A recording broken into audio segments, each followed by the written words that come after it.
Now, with me in the studio, Tom Burke, chairman of E3G, Third Generation Environmentalism, and a former government advisor on the environment, here to answer your calls. If you have a question for him or you want to take issue with something you hear him or me say, he's my extra brain in the room, really. And Tom, I say that partly in jest, but also because it's hard to know where to start as an amateur on climate change, isn't it? Because there's so much out there. There are so many claims and counterclaims made, but there is increasing, almost definitive evidence that we are in trouble.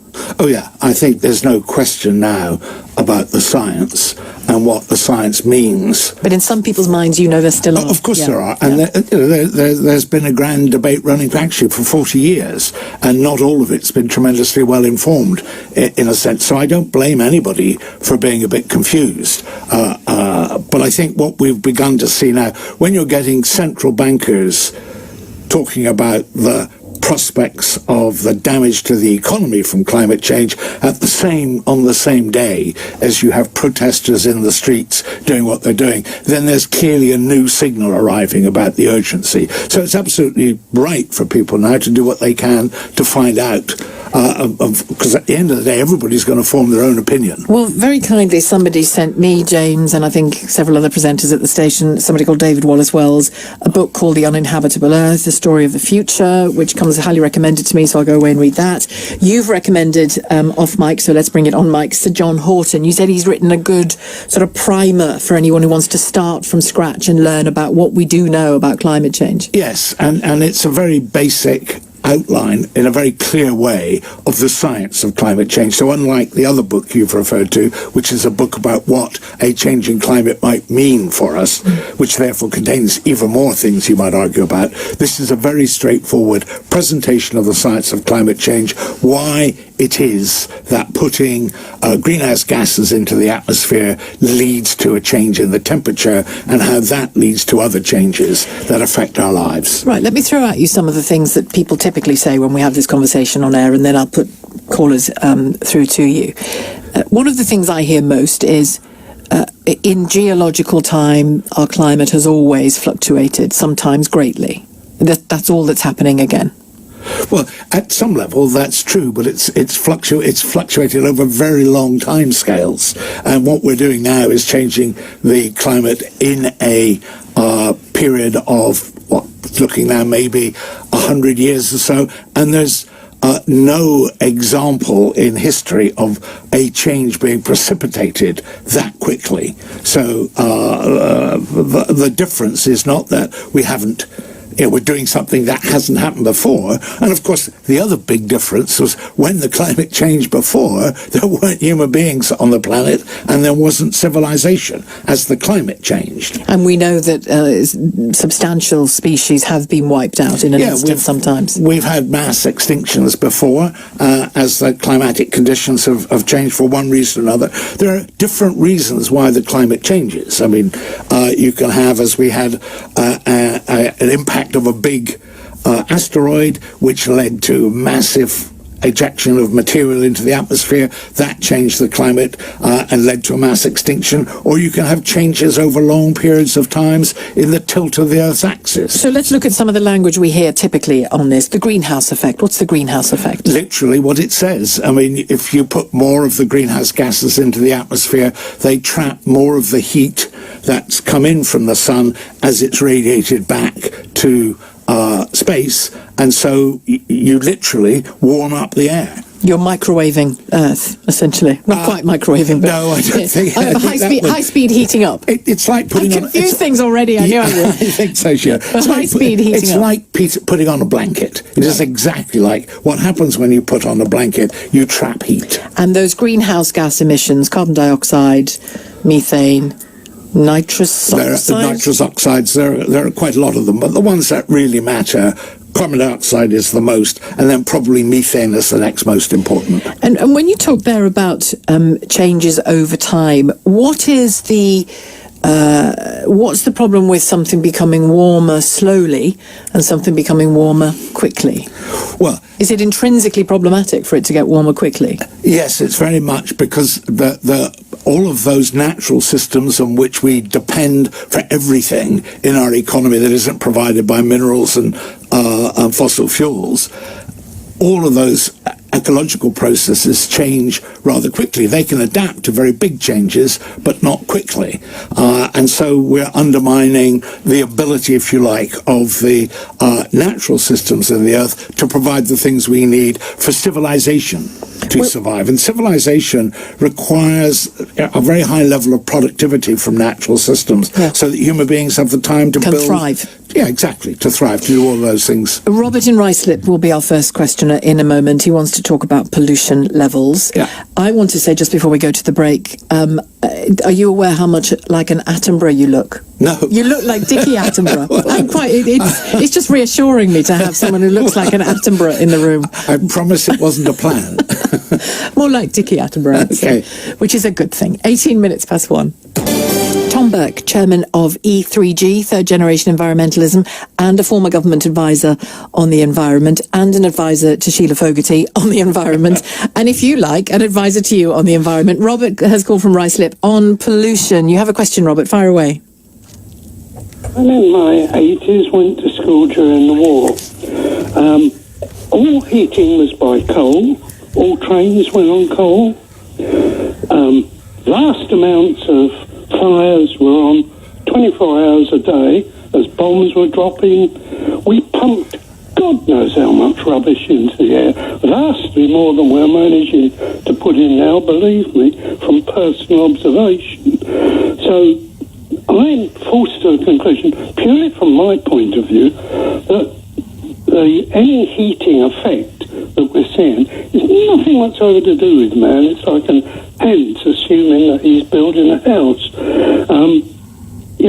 I've seen so much pollution go up, and when I look at what we've got today, I think to myself, no, that's not causing it. The Earth goes through cycles, and I suspect, from what I've read, that this is just one of those cycles. Which, Robert, thanks for the point you've made, which, just before you answer, Robert, Tom Burke, is, I think, a comfort blanket for a lot of us, the idea that actually the world always puts itself right. Yes, it does. It's just a question of whether or not it keeps civilization on board. And Go on. Sorry, I'm quite interested in keeping civilization on board because I think that's how people thrive. It's why we've built civilizations. And in the timescales in which the Earth corrects itself from our mistakes, then nature will be fine, but we'll be in a lot of trouble. And the irony is, civilizations are what's doing this.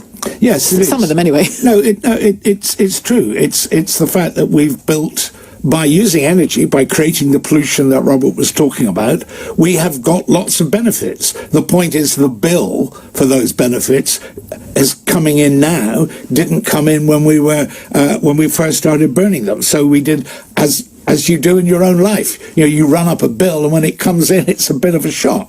And as you were saying, Sheila, when people get a shock like that, your first reaction is to say, no, it'll be all right. Put it behind the clock. Put it behind the clock. I understand. I really understand that. But really, we're now talking about a problem that really has been looked at in extraordinary depth by the scientists from all over the world, not from any particular country, in a way that now we're beginning to see governments everywhere have understood that this is really serious and we've got to do something. They're not doing enough, but they've all understood we've got to do something. Let me bring in Ray in Dunstable. Hello, Ray. Sheila, hello. Hello. And hello to Tom. Hi, Ray. Listen, my issue, I say issue, but my dichotomy is the fact that we've gone through an ice age, 100,000 years ago or so, and we go through a heat age, an ice age, a heat age. I don't think that all these emissions and everything that we're giving off in this planet is going to make a massive, huge difference to the fact that we're just facing what the Earth, we're the third rock from the sun, and it's like, look, come on. I mean, this is just the security of life. It really is. And I'm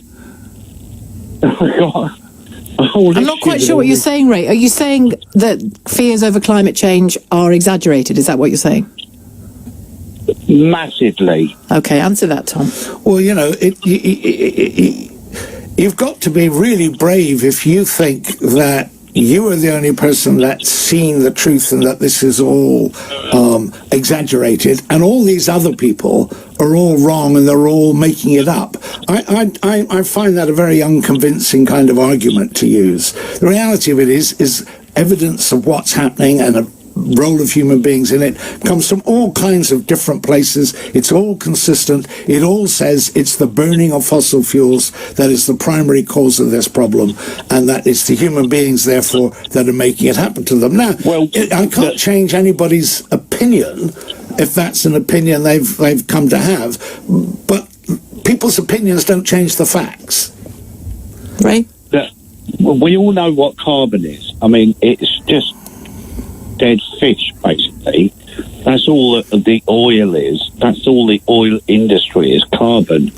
And the fact remains is, I don't think that we're going to be able to do a real lot about any emissions or anything like this, because it's just the circle of life.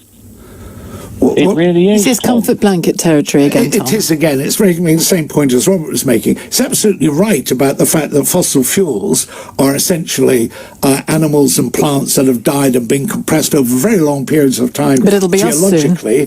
That's locked the carbon away and stopped us. Will we be will we be the fossil fuel if we don't act? If we don't act, there'll be an awful lot more human carbon that will be in trouble. Yes, because don't kid yourself about how serious this problem is, or why so many governments and business leaders and the Pope are taking this so seriously. Is because one of the effects of failing to deal with this will be a big increase in conflict. Well, one of this current Pope's first encyclicals was entirely about the environment, wasn't it? Yes, Laudate Si, which was particularly actually about climate change, about the broader environmental issues as well. But his point exactly was changing climate harms the people least able to deal with it most.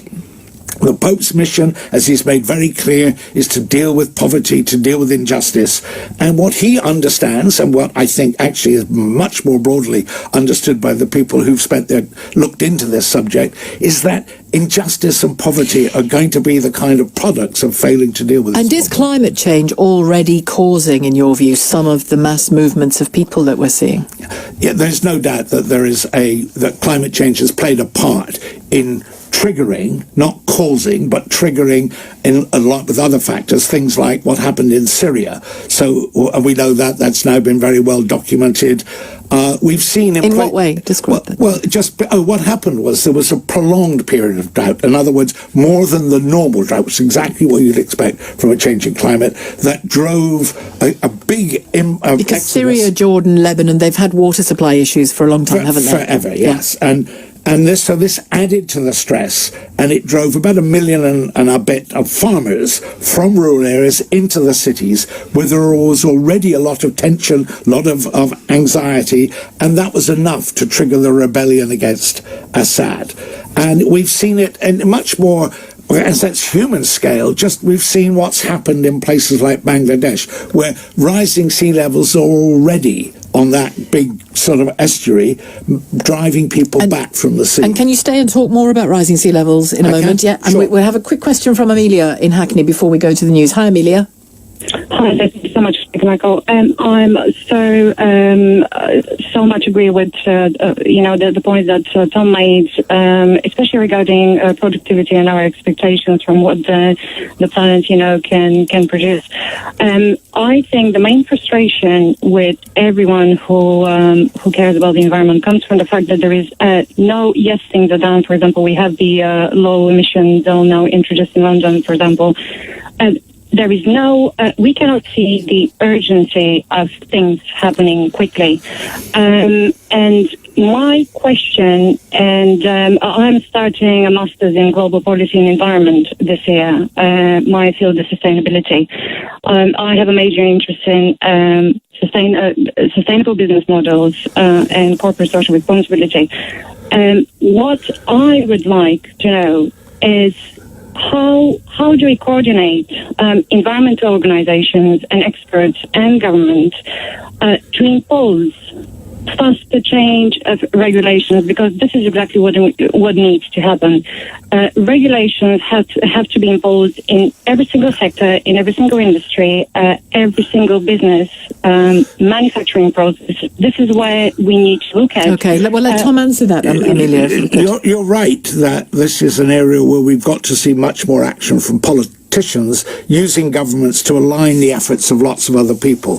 There's no doubt in my mind that we already have enough technology if we wanted to solve the problem, and we know we won't wreck our economies to doing it. So it really is mobilizing that political action. So you get the kind of alignment you were talking about of all of us to make an effort to do something. Tom, stay with us. Thank you for now. We'll talk about sea levels immediately after the news break. Tom Burke is in the studio with me, chairman of E3G, Third Generation Environmentalism, a former government advisor on the environment, here to take your calls and answer your questions on what you say is or is not the science around climate change and environmental issues. Let me just read a bit more of this letter sent on the WhatsApp group that the Extinction Rebellion rebels, as they're calling themselves, are connected to. They've received this communication. Dear rebels, we want to recognise and celebrate this beautiful rebellion. We've already achieved so much. We've already done so much. We've totally exceeded our own expectations and are having an unbelievably positive effect on the political landscape. You are all totally wonderful. It's very, very sweet and positive. And then tomorrow we raise the bar. We're going to shut down Heathrow. They go on to say, we want to tell you about a large action that has grown out of our escalation strategy. To reiterate, this is a self-organising movement. You should all feel empowered to plan and organise your own actions as long as they comply with our values and principles. Many of you have expressed a desire to disrupt Heathrow, so we wanted to share this action with you. I'll read a bit more so you know what they're planning. For the bank holiday, we're halting swarming disruption and turning our focus onto the aviation industry. I think swarming disruption is the kind of stuff we've seen at Oxford Circus, Waterloo Bridge and other places. We are focusing on turning our focus onto the aviation industry. Over the last week, we've listened to the concerns of the movement. We can assure you that as we test our escalation strategy on the ground, which we've seen in terms of pushing the police and seeing what the reaction is, we're adapting and changing our carefully designed plan. There is deep remorse for those whose holiday and family plans will be disrupted. Tomorrow, it's not our intention to cause further separation. We won't stop them doing it, though. However, the aviation industry needs to be targeted, and we are all aware of the deep structural change that needs to come. They go on to talk about the global aviation industry providing 2% of all human-induced carbon dioxide emissions. If it was a country, global aviation would rank in the top 10 emitters of CO2.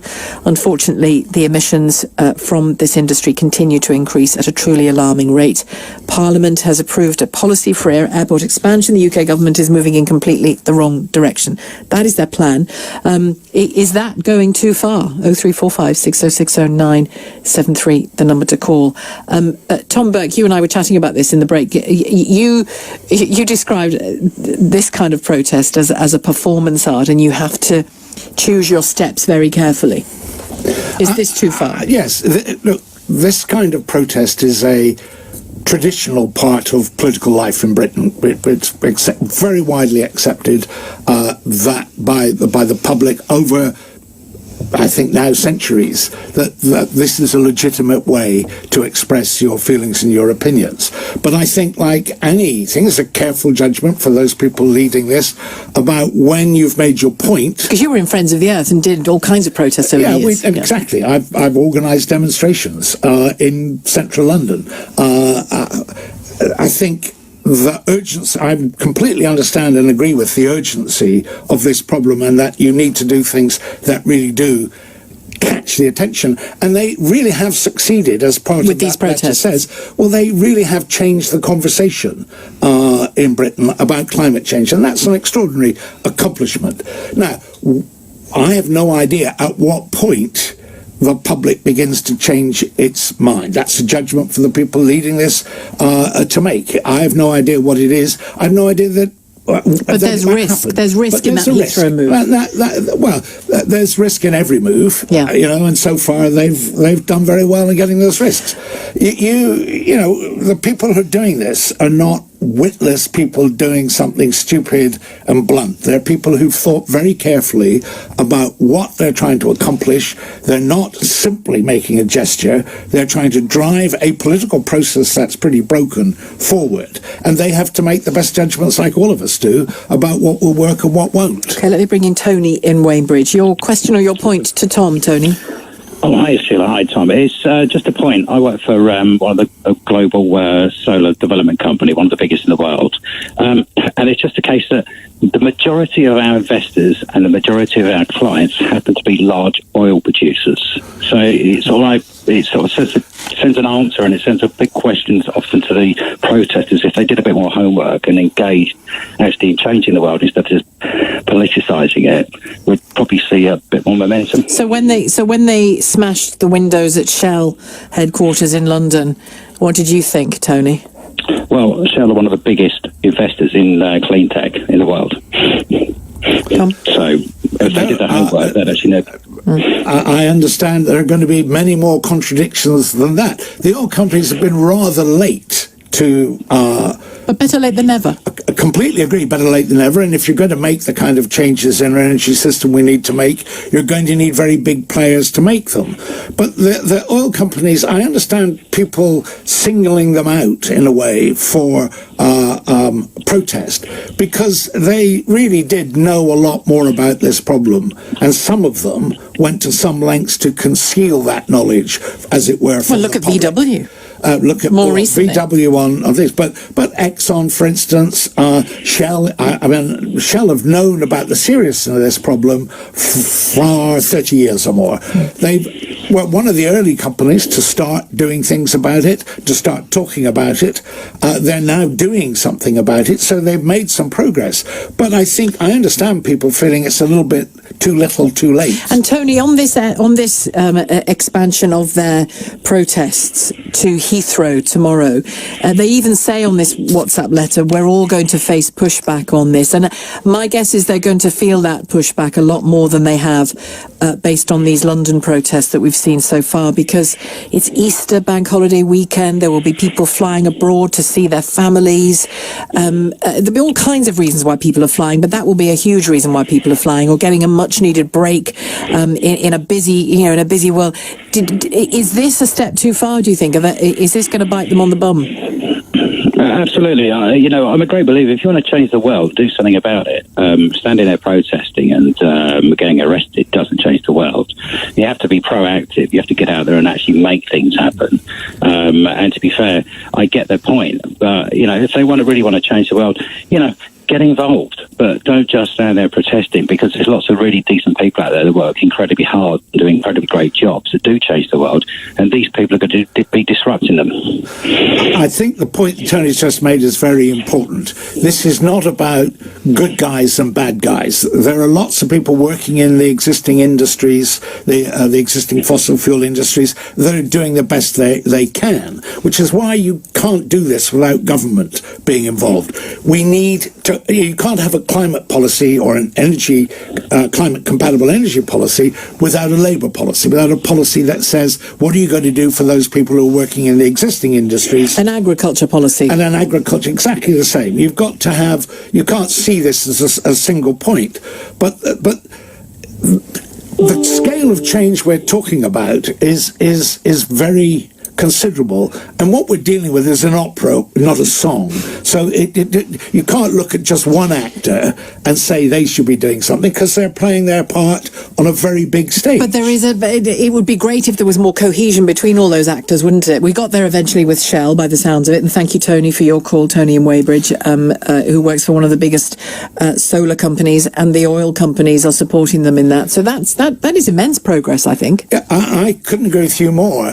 This is absolutely quintessentially a problem which requires cooperation for us to solve it. Nobody's going to solve this problem on their own, whether they're protesters or whether they're industrialists or whether they're politicians or whether they're bankers. We really are going to have to do that piece of working together to solve this problem. I heard this morning there was some talk of them trying to get a meeting with Michael Gove, either in Whitehall or for him to come and meet them somewhere. Should he?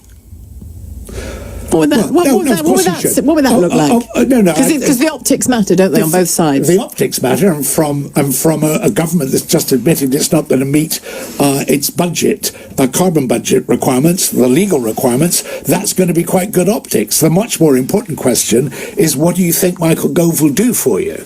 Is he a good Environment Secretary? He's been a visible one. He's been a visible Environment Secretary. I think there's no doubt that he's, in a sense, reinvigorated the Department of the Environment. I think he's done a reasonable job in outcomes, but he's done a much better job in the headlines. So there's a bit of a gap there. Okay, more questions to you, Tom, in a moment. Tom Burke, chairman of E3G, third generation environmentalism, and a former government advisor on the environment. Former head of Friends of the Earth, did you say? Yeah, many years. Yeah, it's an important element of the CV, I think, given the work you're doing for us today. Thanks, Tom. More questions to Tom in a moment. 0345 6060 973. And on a scale of 1 to 10, how useful or annoying do you think a shutdown of or an attempt to shut down Heathrow Airport is when it comes to Extinction Rebellion? Is that a step too far? 0345 6060 973. 1:46 now.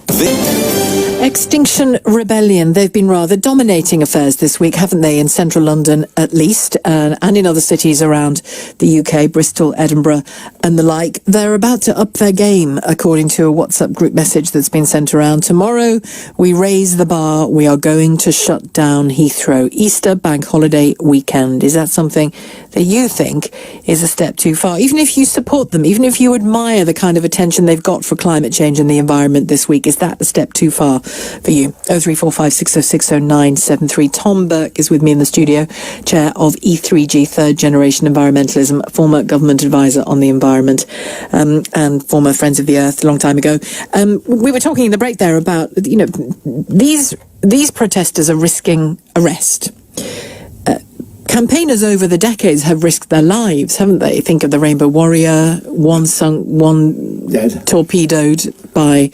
was it the French? No, it was the French who sank the Rainbow Warrior and killed somebody. But you have quite routinely, it doesn't get much attention here, but quite routinely environmental activists in other parts of the world are being killed, especially quite a lot in South America, are being killed over disputes over land use. So there's a long tradition within the environmental community of people going much further than Extinction Rebellion are going, and really putting their lives on the line. Greenpeace some years ago, one Greenpeace did, as you mentioned, the Rainbow Warrior, but a few years ago Greenpeace were doing an action in the Arctic when 20 of them were arrested by the Russians. That's right. And, if that hadn't had a good outcome, they might have found themselves in very long jail terms in very unpleasant circumstances. So there's quite a tradition of people really being willing to put themselves at risk in order to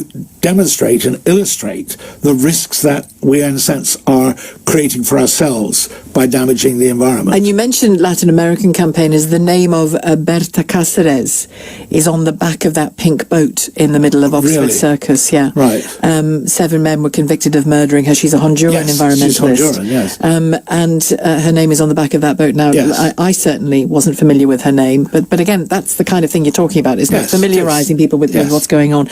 Earl has called from Camden. What did you want to say to Tom, Earl? Well, it's more a point. The fellow was mentioning something about there have been ice ages and things like that. The Earth has been around for a long time, and there have been extreme fluctuations in climate conditions. But the point that I think everybody is concerned about is preserving the special conditions that afford the life that we enjoy. And that's what we've got 12 years left of if we don't do something about it. I think that's exactly right. That's what the conclusion... 12 years? 12 years to do something. We must get certain things done that will stop the climate becoming unlivable a bit future down. So it's not right to say that in 12 years' time it'll all be over. But in 12 years' time, because of the way the Earth system works, it will be too late to keep the climate within a manageable, a thing that human beings can manage well. And Earl, when you hear people using what I've described as a comfort blanket to say nature's always fixed things, it will fix things again, does that frustrate you? Yes, it is frustrating. I mean, I just think think about what had to occur to create life on Earth and how amazing that is. It's not going to take much for that balance to tip the other way, and there's no reason to tempt fate. Are they right to try to shut down Heathrow tomorrow, Earl? I'm glad I'm not traveling with the family. It's a diplomatic answer. I am in support. The protests have raised the issue, and it's good that it's a popular topic. It's going to be difficult for the travelers, and I'm not sure that it's going to have the desired results, but it will certainly make people talk. I can't answer it. I'm just glad I'm not doing it. Okay, thank you. What I think is very frustrating for people is that we know this is a problem that is as dangerous as Earl was saying, as threatening as Earl is saying, but one which it's within our ability to solve. We can't unwind the damage we've already done, but we can stop it getting worse. Stop escalating it. Yeah, stop escalating. Climate change is a disease a bit like diabetes. You don't see the symptoms, but it's progressive, and if you don't do something to keep your sugar under control, then the disease gets progressively worse. And so I can see why people who understand that get very frustrated, because the solutions, just like they are for diabetes, the solutions, the ways to deal with this problem, we know about them. And all those callers, and there may be more coming as well, all those callers who use what I call the comfort blanket of the earth will right itself, are they more or less dangerous than governments who aren't doing enough? I don't think that they're dangerous at all. I think it's very, in a sense, governments not doing enough are really dangerous. I think ordinary people not grasping the significance of this But how problem. they vote matters, doesn't it? Of course it matters. One Green MP in the House of Parliament. Exactly, and we could do with more MPs, whatever political party, who are able to do as well as she's doing in terms of commanding public confidence. But it's understandable that people would find an issue like this difficult to grasp. I don't think there's anything... I do. Yeah, I don't think there's anything that you should be critical of people for doing that, for feeling that way, and for feeling that they would rather not have to deal with it. They feel like that about lots of problems, not just about climate change. And I think what's really important about... But it wasn't criticism as much. The reason I use the word dangerous is if populations are asleep on this matter, they will let governments get away with doing nothing on this matter. That was my point, really. No, and that creates some room for indolence by governments, but actually governments know how serious it is, so in a way you can't forgive them. And by and large, the public are very responsive to good leadership from politicians, to have a problem explained to them and have explained what everybody is going to do. And that's not really happening. And in a sense, that's what Extinction Rebellion are really arguing for. That's when they say they want to an emergency declared. What they're saying, I would interpret it in a broader sense, what they're saying is they want better leadership from our politicians. Let me make room for Susan. One more question to you before you have to go. Thanks so much for being with us. Susan in Willingham. Hi. Hello there. Thanks for taking my call. I just wanted to say I'm a child of the 70s, and I remember seeing, I think it was Tomorrow's World, where we were warned about the ozone layer, and this must have been mid-70s, and the effects of CFC gases. Tomorrow's World, because of that, wonderful programme. Yes. Yeah. Yes, because of that, I never bought aerosols. I was very, very aware. In the 80s, we were encouraged to recycle, so I was one of the people that used to go to the bottle banks and everything at the paper banks, and obviously I'm still very environmentally aware, but what frustrates me is that the people on the street are probably the same as me. They're so concerned about the environment, but it's the big businesses. They're greedy, they're ignorant. You've got, so much pollution, say in Asia and in China in particular, with all the gases that are being emitted.